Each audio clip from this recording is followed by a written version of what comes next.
Vamos lá, Mateus capítulo 13, versos 53 até o verso 58.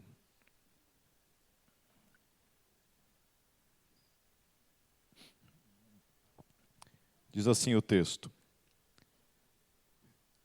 Tendo terminado de contar estas parábolas, Jesus saiu dali. Chegando à sua cidade, começou a ensinar o povo na sinagoga. Todos ficaram admirados e perguntavam: de onde lhe vem esta sabedoria e estes poderes miraculosos? Não é este o filho do carpinteiro? O nome de sua mãe não é Maria, e não são seus irmãos Tiago, José, Simão e Judas? Não estão conosco todas as suas irmãs? De onde, pois, ele obteve todas essas coisas? E ficavam escandalizados por causa dele. Mas Jesus lhes disse: só em sua própria terra e em sua própria casa é que um profeta não tem honra. E não realizou muitos milagres ali, por causa da incredulidade deles. E agora abram suas Bíblias no Evangelho de Lucas, capítulo 4.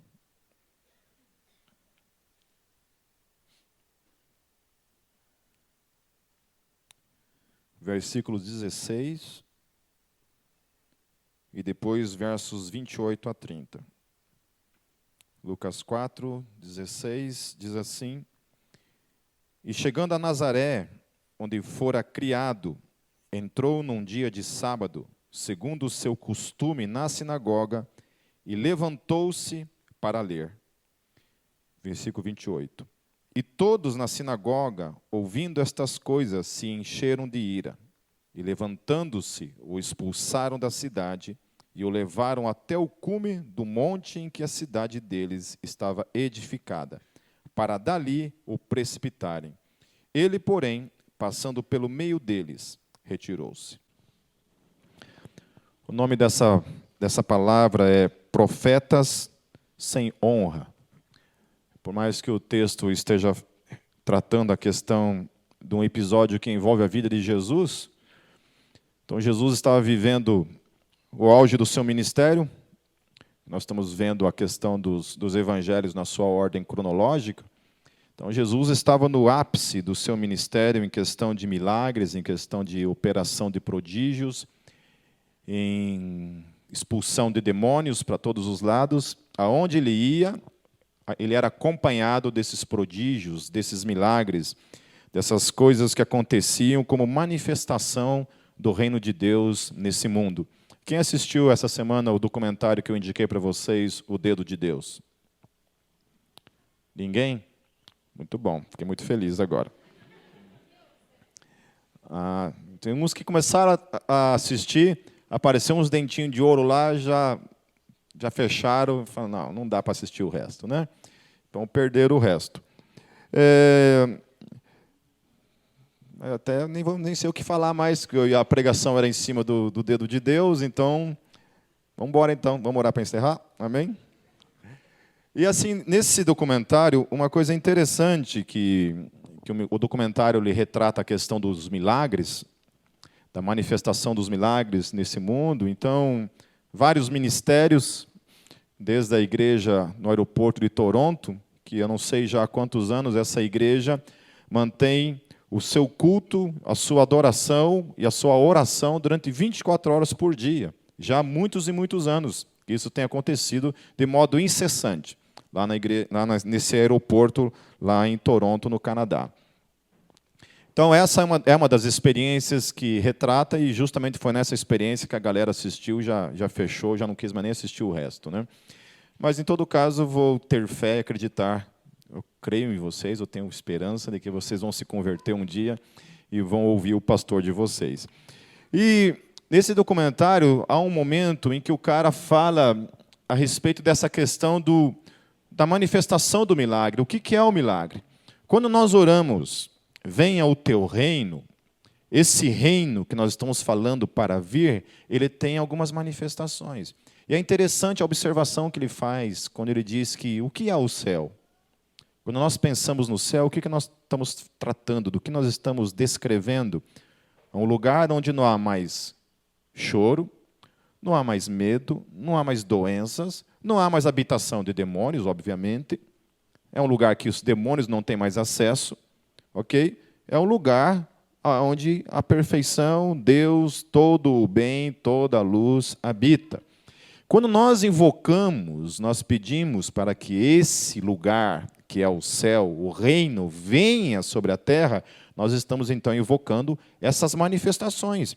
Então, por isso que o milagre nada mais é do que a manifestação do céu na vida do indivíduo. Por isso que ele traz cura. Por quê? Porque no céu não há doenças. Então, onde o céu habita, quando o céu vem e o céu se manifesta na vida do indivíduo, a cura acontece. Assim como no céu não há demônios, porque por causa da luz de Deus, quando o céu se manifesta na vida do indivíduo, esse indivíduo, por obrigação, é liberto dos demônios, porque o céu se manifesta. Então, o céu é essa manifestação de milagres no dia a dia, na nossa vida. Então, quando você ora por um milagre, você está orando literalmente para que o céu venha. Nessa pequena porção, obviamente, não na sua totalidade, mas o milagre, então, é essa pequena manifestação do reino de Deus. Por isso nós oramos, Senhor, que venha o teu reino. Venha o teu reino. Então, o reino de Deus vai envolver milagres, vai envolver libertação, vai envolver salvação, vai envolver luz, vai envolver essa presença constante do Espírito de Deus na nossa vida, que nada mais, nada menos é do que uma porção daquilo que será no céu. Amém?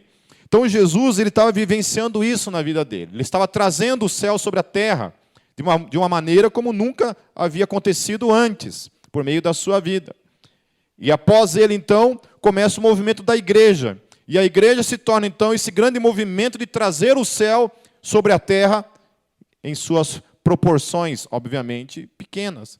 Não da dimensão em que o céu é, em que nós um dia iremos viver. Obviamente, na sua totalidade. Mas o milagre, então, no meio da vida de Jesus, são essas pequenas manifestações do céu. Jesus já havia, então, alcançado uma popularidade muito grande entre as multidões que o seguiam, que já conheciam, sabiam que esse cara lá da Galileia estava fazendo algo grandioso na vida dos pobres, na vida de todos aqueles que estavam ao seu redor. E então Jesus, depois de dar um sermão, ele volta para a sua terra natal, Nazaré. Na verdade, não era a terra natal, porque Jesus nasceu em Belém, mas era a terra onde ele havia sido criado, onde ele passou toda a sua infância e viveu pelo menos até os seus 30 anos, onde sua família provavelmente ainda morava, e ele volta para a sua terra. Logo após ele ser tentado no deserto, ele também tem essa questão que ele volta para a terra dele. E quando ele volta para a terra dele, ele entra numa sinagoga lá em Nazaré.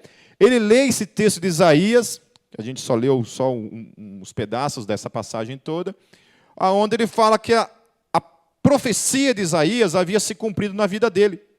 Ele era o cumprimento dessa profecia. Lá em Nazaré ele diz isso. Ele tem a ousadia. Esse menino que havia sido criado ali, que todos conheciam, Nazaré era uma cidade insignificante, uma cidade pequenininha. Ele havia saído e agora ele voltava e ele chamava para si, então, esse título para a vida dele, que ele era o Messias. Ele era aquele que haveria de vir. Ele é aquele que os profetas haviam profetizado. Ele era aquele que finalmente estava trazendo a libertação na vida das pessoas. Ele era aquele que estava trazendo salvação, estava trazendo cura. Ele era aquele que estava trazendo o reino do céu sobre a terra. Finalmente ele estava chegando e ele era o cumprimento disso. E aqueles que estavam em volta dele, que conheciam bem ele, que haviam acompanhado o seu crescimento, a sua infância, conheciam sua família, conheciam seus pais, conheciam seus irmãos e suas irmãs, olharam para aquilo e não entenderam nada. Do contrário, houve uma revolta, ao ponto que pegaram ele naquele momento, tiraram ele, expulsaram ele de Nazaré, o levaram a um monte e queriam precipitá-lo ali de cima. Lançá-lo ali de cima, matá-lo, porque aquilo não tinha cabimento. Onde se viu esse menino, que a gente conhece muito bem a história, sabemos quem é, como pode ele ser o Messias? Como pode ele trazer para si o cumprimento dessa profecia? E Jesus então é expulso. E aqui o texto depois fala de uma segunda vinda então de Jesus a Nazaré. Jesus novamente volta para Nazaré, muitos anos depois que ele já tinha então alcançado uma grande popularidade. Ele volta então para essa terra. E aí as pessoas começam a perguntar algumas questões, quando se deparam com esse homem que está ali no meio deles. Ele começam a perguntar assim, de onde vem essa sabedoria? De onde vem esse entendimento? De onde vem esse poder miraculoso que há na vida desse menino que a gente conhece a história? Começam a olhar para isso e achar um absurdo. Por que esse cara estava manifestando essas coisas? Esse cara tão comum. Esse cara que faz parte dessa cidade tão desprezível, tão pequena, tão insignificante. Como pode?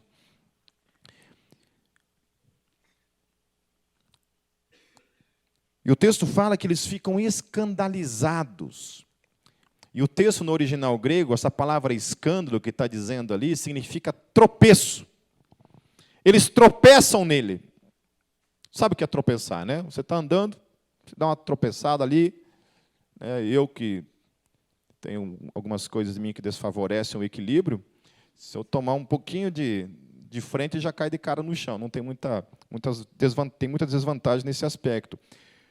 Tropeçar é isso. Você está andando, tropeça numa pedra, cai no chão, machuca o joelho. Esse dia eu estava buscando o Gabriel na escola, e passou uma menina pela gente assim, tinha um buraco no chão, ela tropeçou, mas se arrebentou no chão, assim, na nossa frente. Os caras estão rindo ali atrás, ali. Levou aquela tropeçada ali, se machucou toda. Isso aí é tropeçar. Então eles tropeçam nessa pedra chamada Jesus, porque não conseguem entender.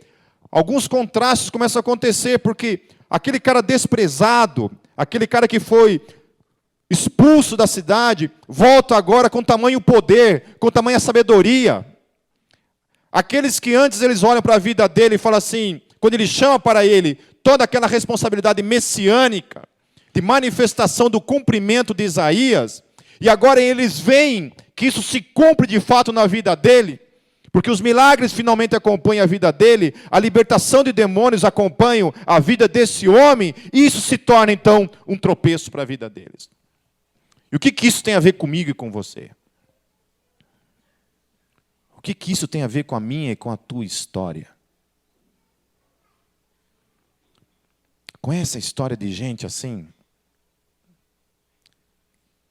Que é desprezado pela família, é desprezado pelos amigos, que é insignificante aos olhos do mundo. Conhecem histórias como essa? As pessoas olham para você e não dão nada. Dizem que você é um zero à esquerda, que você é uma ovelha negra, que você nunca vai dar em nada. Conhecem histórias assim? A história de Jesus foi muito semelhante a isso. De alguma forma, aqueles que o conheciam em sua infância jamais imaginariam que um dia aquele menino que estava ali, sendo criado no meio deles, naquela cidade, naquela vila, um dia se tornaria esse grande homem, acompanhado de todo esse poder e essa sabedoria. Estava finalmente ali, se concretizando e sendo de fato um tropeço na vida deles. E aí o que isso me faz pensar é que nós se encaixamos em algumas questões que Paulo trata, lá em 1 Coríntios 1, 26 a 29. E que eu acho poderoso para mim e para a tua vida isso. Paulo, escrevendo aos Coríntios, ele diz assim, a partir do versículo 26, do capítulo 1, versos 26 em diante, ele fala assim: irmãos, pense no que vocês eram quando foram chamados. Poucos eram sábios, segundo os padrões humanos. Poucos eram poderosos. Poucos eram de nobre nascimento.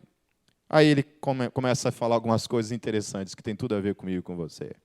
Primeira coisa que ele fala, então, é que nenhum de vocês era poderoso, nenhum de vocês era de um nível social grande. Vocês eram pobres. Vocês não tinham muita filosofia, muito conhecimento na vida de vocês. Vocês eram os desprezados. Vocês eram os pequenos. Vocês eram aqueles que a família, que os amigos, que todos que estavam em volta olhavam e não davam nada. Diante da sociedade, vocês não eram nada. Desprezados, pequenos. Mas ele continua dizendo assim, a partir do versículo 27. Mas Deus escolheu as coisas loucas do mundo para envergonhar os sábios, e escolheu as coisas fracas do mundo para envergonhar as fortes. Ele escolheu as coisas insignificantes do mundo, as desprezadas e as que não são, para reduzir a nada as que são, para que ninguém se vanglorie diante dele. Aleluia. Ele olha para esses desprezados, para esses pequenos, para esses que ninguém dá nada, e ele transforma então esses homens em homens cheios de poder, em homens que agora têm autoridade sobre o inferno, sobre os demônios. Transforma esses desprezados numa nação de reis, sacerdotes, aleluia, que somos nós. E o texto fala assim, para que ninguém se glorie. É por isso que ele fez assim. Eu estava dando uma entrevista na televisão e começaram a perguntar assim, e aí? Tinha outras pessoas, uma galera que era de outra igreja, e falaram, e aí, quem que tem de famoso na tua igreja? Eu falei, ali tem Rodolfo Abranches, né, ex-Raimundos. Ó. Quem mais? Vitor Belfort, lutador de UFC. Né? Esse negócio de UFC é um desafio entender, né, cara? Os caras oram antes de subir lá, cobrir o cara de porrada depois, em nome de Jesus, né? É um desafio para a gente entender essas coisas do UFC, né? E os irmãos aqui torcem junto, né? Isso, arrebenta. Acaba com a raça dele, em nome de Jesus. Né? A gente fica torcendo lá, né? Eu não sou contra artes marciais, eu acho que você tem que aprender a se defender. Mas, sei lá, dar porrada de graça também é uma coisa meio estranha, né? Mas isso aí é com cada um de vocês que dê conta disso para Deus, nessas torcidas para ver o outro se lascar. Amém? A Bíblia fala, né? Não sejais devedores a ninguém, a não ser o amor. Então, é uma forma de expressar amor que os caras entendem, daí, né? Cada um expresse amor da forma que achar que está correta. E, Baby do Brasil, né? Daí perguntaram, e na Gólgota, Pipe? Falei, eu. O único famosinho lá que tem lá sou eu. Né? E eu achei interessante isso, né? Porque quando a mulher começou a perguntar para o cara lá, quem eram os caras famosos naquela igreja, eu comecei a falar, vixe, lascou. Quando chegar na minha vez aqui, eu vou falar o quê, né? É bem isso. Não tem ninguém famosinho aqui. Tudo favela limitada. Né? E eu achei interessante essa questão, pensando nisso, que o quanto Deus olha para isso, né? O quanto Deus está preocupado, o quanto o indivíduo era famoso, não, porque o próprio Senhor Jesus não era. Se tornou, mas não era. Era desprezado. A Bíblia fala isso em Isaías 53, que nele não havia formosura nenhuma, que ele era desprezado entre os homens. Nem os da sua própria família botavam fé nele. Quando ele está lá no auge do seu ministério, com a casa cheia de gente, a família se propõe a ir buscar ele, porque acha que o bichinho ficou doido. Falei assim, esse moleque está doido, vamos lá buscar ele. Nem sua família botava fé nele, não acreditava nele. E aí eu olho para isso, olho para mim, para você, eu penso assim, sabe, o quanto você se despreza, o quanto você olha para você, o quanto essas mensagens que vêm desde casa, desde amigos, às vezes a tua cultura mesmo, o contexto em que você está, em que você se criou, viveu, ou até mesmo vive, o quanto você ouve diariamente de Satanás assim, você não é nada, nunca será capaz de nada. Nunca poderá ser algo. Você é nada. O quanto essas realidades familiares determinam na minha e na tua mente o que nós podemos ou não podemos ser. E aí vem Paulo e ele fala assim, olha, quando vocês escutam essas frases, essas mentiras, cuidado com isso. Quando a gente pensa que para a gente fazer alguma coisa, nós temos que ter algum tipo de poder financeiro para isso. Quando a gente pensa que, de alguma forma, a gente tem uma certa posição cultural, externa, familiar, ou qualquer coisa que seja, que nos ajude nesse processo. E o apóstolo Paulo fala assim, gente, o que há de mais precioso em vocês é justamente o quão pequeno e desprezível vocês são. Porque nós servimos um Deus que tem prazer, alegria em pegar gente como eu e você e transformar nesses agentes que manifestam o poder, a glória de Deus nesse mundo. Sabe? Deus gosta que as pessoas olhem e falem assim, nossa, olha aquele fulaninho ali que ficava cheirando cola na frente de casa.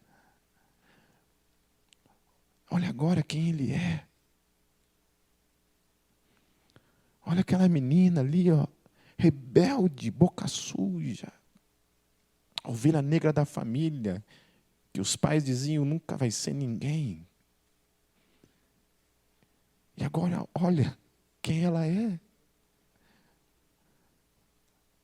Uma mulher cheia do Espírito de Deus.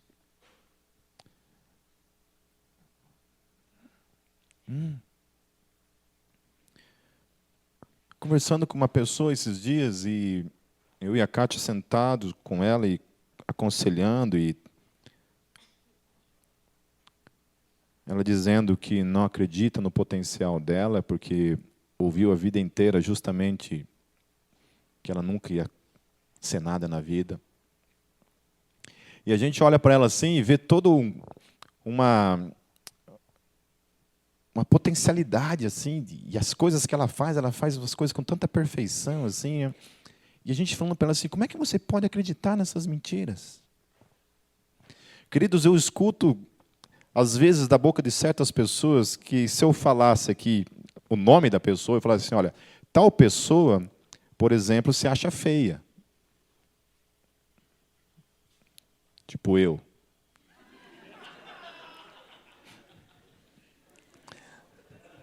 Não, absurdo isso. Eu acho isso um absurdo. Mas eu estou conversando comigo todo dia, tentando me alugar nesse aspecto. Mas, agora falando sério, não riam. E gente que a gente fala assim, que se acha feia, que não consegue se olhar no espelho, e eu e a Kátia falam assim, mas como é que pode você se achar feia? Ou achar que não canta bem, por exemplo. Eu não canto bem. Eu falei, nossa, você não canta. Não, quem canta sou eu, então. Se você não canta bem, quem que canta? Que não canta bem. Gente que consegue acreditar na mentira, mas não consegue acreditar naquilo que é real, naquilo que é verdadeiro.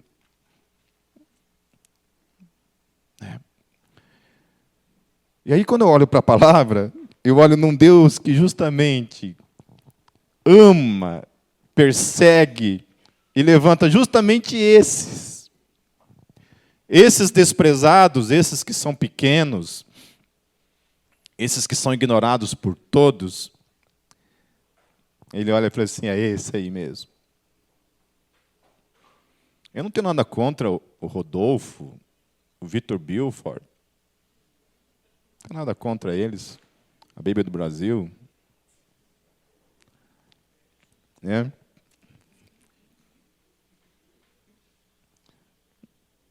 Mas eu fico olhando para vocês assim, fico pensando assim. Oh. Esse é o celular mais endemoniado que eu vi na minha vida. Eu fico pensando nisso, sabe? Será que é isso? Eu estava ouvindo um pastor chamado Paulo Borges Júnior. O Brunello me indicou ele. Eu fui atrás para conhecer esse cara. Nunca tinha ouvido falar dele. Nunca tinha ouvido falar. Aí fui tirar um tempo para ouvi-lo. E ouvi umas 2, 3 pregações dele. E eu acho engraçado isso, né? Quem que é Paulo Borges Júnior? Não é ninguém. Mas que Deus levantou. E hoje é esse instrumento de Deus sendo usado. Então nós temos essas dificuldades da família, que a gente traz muitas vezes como vozes e fantasmas que nos assombram, que nos faz acreditar que realmente a gente nunca vai ser nada na vida. Nós temos essas vozes culturais e contextuais, porque você nasceu nessa condição, e essas condições determinam. Acho que foi o Ângelo que uma vez conheceu uma menina que ela era cadeirante, e a forma como ela fazia evangelismo, como ela não podia sair de casa, ir para as ruas, ir para o Largo da Ordem, ir para 15, ir para algum lugar e fazer evangelismo, ela fazia evangelismo pela internet, mandando e-mails para as pessoas, e pregando o evangelho para as pessoas. Nenhuma situação determinava as coisas. Sabe, às vezes eu fico vendo gente aqui com perna, saúde, toda, total, e é roubado simplesmente por causa das mentiras. Por que eu estou dizendo isso? Porque é verdadeiro que nós somos pequenos, desprezíveis, mas não é verdadeiro que isso pode te impedir de ser um instrumento na mão de Deus. Amém? A mentira é quando determina que isso tem que ser algo determinante para a sua vida e que você, portanto, não pode ser um instrumento na mão de Deus. O que é legal na mão de Deus é justamente isso. Quando você é esse ser pequeno, mas Deus te usa e te transforma num instrumento poderoso nas mãos dele. Lá em 1 Timóteo 4,12, Paulo, falando para Timóteo, ele diz assim: ninguém o despreze pelo fato de você ser jovem, mas seja um exemplo para os fiéis na palavra, no procedimento, no amor, na fé e na pureza. Sabe como você quebra esse ciclo da mentira na tua vida? Como é que Jesus quebrou o ciclo da sua condição familiar, da sua condição cultural, contextual em que ele vivia? Quando a família não via potencialidade nele, quando aqueles que moravam ao seu derredor, os sacerdotes, achavam absurdo a vida dele. O que aconteceu na vida de Jesus, que reverteu todo esse processo, ao ponto de que a história dele então se torna um tropeço e uma contradição a todos esses fatores que queriam determinar quem ele era. Se Jesus em algum momento tivesse ouvido, não a voz do Pai, mas a voz da sua família, a voz da sua cultura, a voz da sua religião, a voz daqueles que estavam ao seu derredor, jamais ele teria feito a obra grandiosa que ele fez na sua vida. Só tem uma forma de eu e você vencermos essas questões que querem condicionar a minha e a tua vida. É a gente ser isso que Paulo fala para Timóteo. Não despreze o que Deus pode fazer por meio da sua vida. Amém. Não despreze, meus queridos, o que Deus pode realizar por meio da sua vida. É bom você manter esse foco de você é pequeno, mas mantenha esse foco de que você é pequeno, porque quando você está fraco, você está forte. Que quando você é pequeno, então o Senhor pode transformar. E por que que Deus gosta de usar os pequenos? Alguém sabe dizer?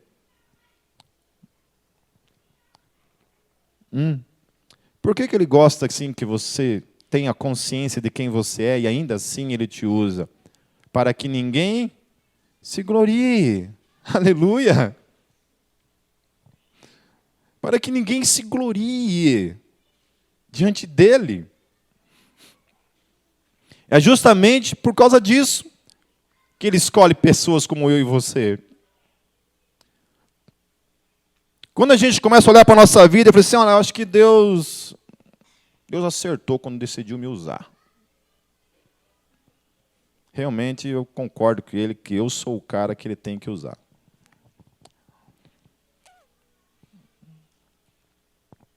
Não é tremendo isso? Quando Deus quer usar as coisas loucas, as coisas desprezíveis do mundo. Deus quer os loucos, os desprezíveis, para transformá-los em pedras de tropeço nesse mundo. Amém. É isso que Ele quer.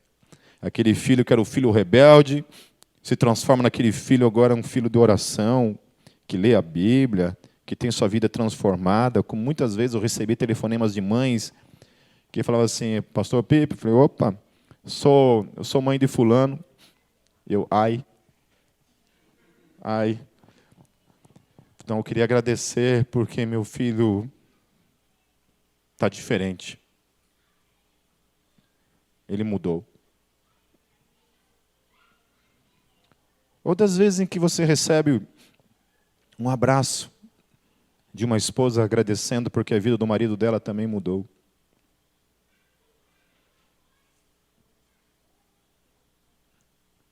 Aleluia. Isso é tremendo. Isso é poderoso. O Evangelho tem que ter esse poder de transformar. Então ele fala assim que o que transforma eu e você nesses de desprezíveis para pedras de tropeço, para pessoas que desconstrói todas essas coisas que querem configurar quem você é e determinar quem você é. Paulo ele fala para Timóteo o seguinte, Timóteo, você precisa ser fiel. Eu digo para mim e para você isso, que nós precisamos nos manter fiéis na palavra, aleluia. Temos que ser uma geração que conhece a palavra, que sabe manusear bem esse livro que você está na mão aí, ou no teu celular que seja. Amém? Sério, gente. Gaste teu tempo lendo a Bíblia, conhecendo a Bíblia. Eu estava dando renovo para os homens esse final de semana. Eu estava falando para eles isso. Eu li tanto a Bíblia, que chega um momento em que a palavra, por você ler tanto a palavra se torna parte de você. E aí ninguém mais pode te enganar. Eu estava dando um exemplo que uma vez eu pregando, e eu falei assim, uma abobrinha pregando, mas eu não sabia que aquilo era uma abobrinha, e falei a tal da abobrinha, e é uma abobrinha que muitos falam, inclusive eu acho que vocês devem ter falado em algum momento na vida. Sabe aquela passagem na Bíblia que fala assim, não cai uma folha de uma árvore que se não for da vontade de Deus? Sabe esse texto bíblico? Então, esse texto não é bíblico. Ele não existe nas Escrituras. E eu falei isso numa pregação. E eu estava escutando essa semana o troço e me deu a vontade de me enfiar fazer igual um avestruz. Falei, nossa, eu tenho que urgente editar esse troço. Aí eu estava conversando com outras pessoas esses tempos, e alguém falou assim, não, porque a Bíblia diz que uma alma vale mais que o mundo inteiro. Eu falei, você sabia que isso não está na Bíblia? Claro que está. Eu falei, não está. Tá, eu li essa semana. Falei, pois é, meu querido, não está na Bíblia. Não está, vou te mostrar. E começou a procurar, e foi para o Google, foi para a Bíblia online, procurou de tudo que é canto. Falei, meu Deus, Pipe, quantas vezes eu falei isso? Falei, pois é, pode até falar, mas não fala que está na Bíblia. Não fala que está na Bíblia. Então nós precisamos ser essa geração que conhece a palavra. E a outra coisa que ele fala, que nós temos que mostrar, se tornar pedra de tropeço, também no procedimento. É na conduta. Porque senão nós somos exatamente aquilo que eles falaram. Oh, você nunca vai ser nada. É o teu procedimento, o meu e o teu procedimento, que conspiram contra essas coisas que querem determinar quem você é. A outra coisa fala no amor. Que nós temos que ser o exemplo no amor. E aí eu me preocupo muito, gente, com essa geração, porque é uma geração que nós estamos caminhando por dois lados, né? Um lado é do amor que ama mais do que o próprio Deus, né? Aquele amor que vai amar mesmo, né? E tem aquela outra galera que, por causa desse amor, está se condicionando também numa direção contrária, onde a gente começa a odiar pessoas. A gente não ama mais, a gente se perde nesse meio termo.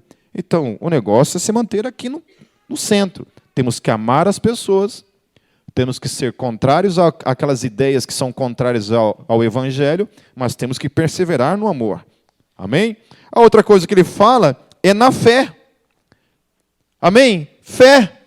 Por isso eu pedi para vocês assistirem o tal do dedo de Deus lá, que vocês não assistiram. Porque uma palavra para mim que resume o dedo de Deus, esquece dente de ouro. Por favor. Esquece dente de ouro. Esquece pedras preciosas que aparecem lá em Toronto. Não é disso que eu estou falando. Mas existe uma palavra que resume para mim o documentário O Dedo de Deus. Principalmente na vida de um cara que aparece nesse documentário, que eu não lembro o nome dele agora. A palavra é ousadia. Ousadia. Então, eu e você temos uma facilidade para criticar e dar as costas para dente de ouro, por exemplo. Achar aquilo absurdo. Pedras preciosas que aparecem lá. Achar isso um absurdo. Mas a pergunta é, beleza, achemos um absurdo. Não concordemos. Mas em nome de Jesus, então sejamos algo de concreto no quesito ousadia. Porque ainda não adianta nada eu e você sermos contrários a todo que tipo de manifestação que a gente possa achar esquisita, mas ao mesmo tempo eu e você não somos pessoas que oram por doentes, que expulsam demônios, que oram talvez para ressuscitar mortos. Ou seja, a racionalidade não impede, não pode impedir a ousadia na nossa vida. Na fé. Amém? Então, sejamos pessoas que, obviamente, não vamos ficar abraçando todo que é tipo de manifestação. Uma vez lá numa igreja em Foz do Iguaçu, teve um momento lá que teve a unção da lagartixa lá. A Kátia estava lá. Chamavam as pessoas, quem queria a oração, as pessoas iam lá na frente. E o pastor fazia assim, ó. No que ele passava assim, a mão dele, todo mundo colava na parede. Daí ele fazia para cá, a outra metade colava na parede. Então, eu não entendo, tudo bem, né? Eu não vou falar que é coisa do Satanás, meu irmão querido. Eu já falei para vocês, tomem cuidado quando falam esse tipo de coisa. Porque se é realmente uma coisa que às vezes vem da parte do Espírito Santo, eu posso não concordar, achar estranho e falar, Deus, vou ficar na minha, que não vou falar nada, isso aí é contigo. Né? Isso aí é contigo, sou eu que se vire com isso. Mas a questão para mim é essa, é que, tudo bem, eu não quero unção da lagartixa para a minha vida.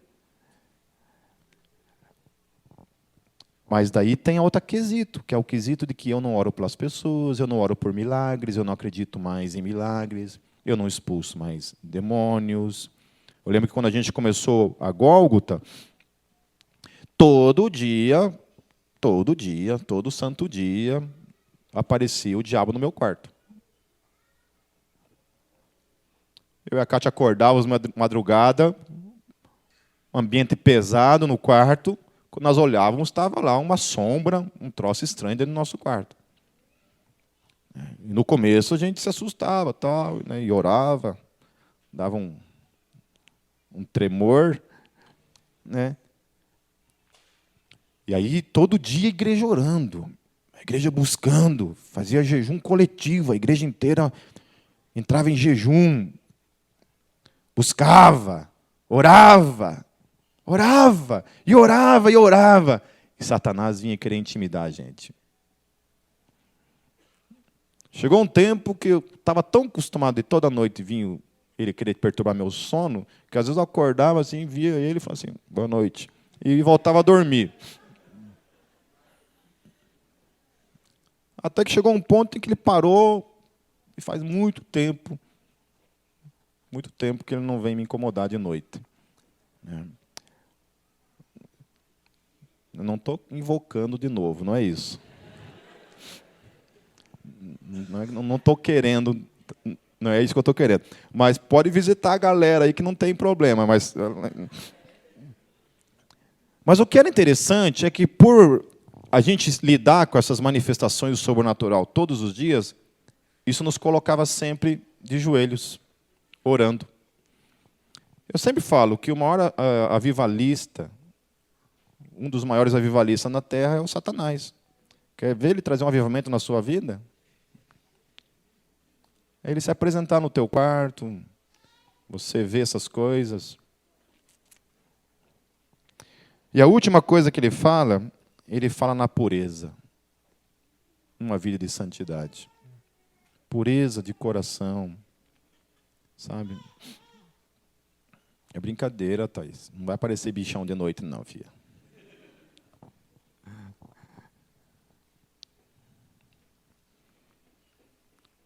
Ele era desprezado e o mais rejeitado entre os homens.